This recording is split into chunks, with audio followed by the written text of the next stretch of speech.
We're going to start by setting up an AuthStateListener. Why? Well, our app has two states, signed in and signed out. And we need a way to determine which of these states the app is in. An AuthStateListener is a listener which we attach to the Firebase Auth object. It executes whenever the authentication state changes. This includes when the listener is first attached and Firebase Auth is initialized. In that way, as soon as the user opens the app, you can know what state they're in. Our listener will have the code for both setting up after you sign in and tearing the UI down after they sign out. So the code in the AuthStateListener will determine what to show the user. Following best practices, we'll attach the listener in onResume when the app is started and visible. And we'll also clean up the listener by detaching it in onPause when the app is no longer visible. It's important to remember to attach and detach the listener, especially because now we're showing multiple activities in the app. The first is the activity when you're signed in, which is our main activity, and the other activity is the login flow that's shown when you're signed out. Note that the activities with the login flow are generated by AuthUI. You want to make sure to be careful not to attach the same listener more than once as you navigate back and forth between the two states. But for now, we'll just worry about setting up the AuthStateListener and having it launch our sign-in screen if the user's not logged in. If the user is logged in, for now, we'll just show it toast. Okay, enough talk, time to create. I'm here in main activity, and as with any Firebase service, the first thing that you're going to need to do is get an instance of the class. And in this case, the class is called Firebase Auth. I'll make an instance variable for it right here. I will also need a variable for my authentication state listener. So I'll make that right here. Okay, and now let's initialize Firebase Auth. So I'm going to scroll down to onCreate, and right after I initialize the database, I will initialize my auth object. And I do it in a similar way to how I initialized my Firebase database object. I call the static method getInstance on Firebase Auth. And I also need to initialize my authentication state listener, and I'm going to do that at the bottom of onCreate. So let me scroll down.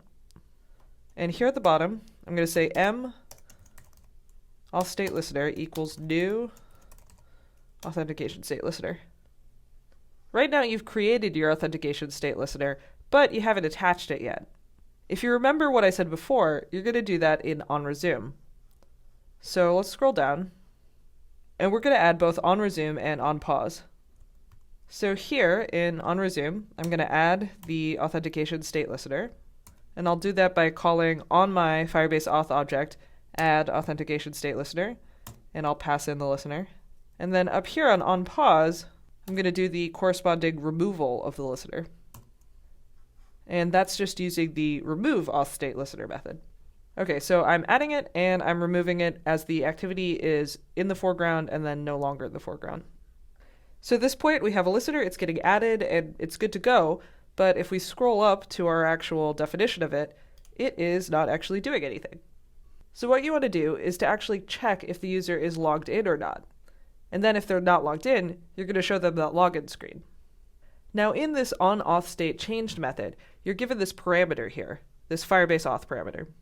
And the difference between this Firebase Auth parameter and the one that you initialized up here is that this one is guaranteed to contain whether at that moment the user is authenticated or not. And this variable has two states. It's either signed in or it's signed out. Okay, so I'm going to use this variable to get something called a Firebase user. And then I can check if the user is actually logged in by seeing if this Firebase user is null or not. So here are our two cases. The user is signed in if the user is not null, or they're signed out if they are null. And here, where the user is signed out, is where you want to launch the sign-in flow. And that's where Firebase UI comes in. Firebase UI is spectacular because with just one call, it'll start this whole sign-in flow for us. Over in Firebase UI's auth README, they have a couple of sign-in examples. And this one here is actually the closest to what we want. It enables sign-in with some providers. So I'm going to go ahead and copy this. And then over here, if the user is signed out, I'm going to go ahead and call that method to start the sign-in flow. With a few small changes. I'm going to get rid of this Facebook provider because we're not using Facebook authentication for our chat app.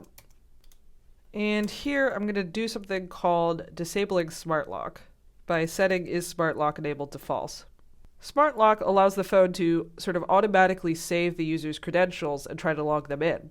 But for our simple learning purposes, we're not going to be using it. You might also notice that you're passing in this RC sign-in constant. If I scroll up, I'll see that I'm doing this static import, and I actually don't want to do that. Android Studio just kind of automatically added it for me. I want to define this constant myself. So up here, I'm going to add a public static final integer, and I'm going to call it RC signin, and we'll set it equal to 1. The RC here stands for request code. And if we scroll back down to where we use it, so RC signin is passed in down here to start activity for result, and it's a flag for when we return from starting the activity for the result. And I promise we'll be using this shortly, so hold tight on this one. Finally, when the user's signed in, I'm just going to add a quick little toast. Okay, and here's the toast. We want to be able to know when the user actually successfully signs in with the login flow, which is why I'm adding this. Okay, so let's try running the code now. So you'll see that instead of going straight to the chat messages, you now see this sign-in flow.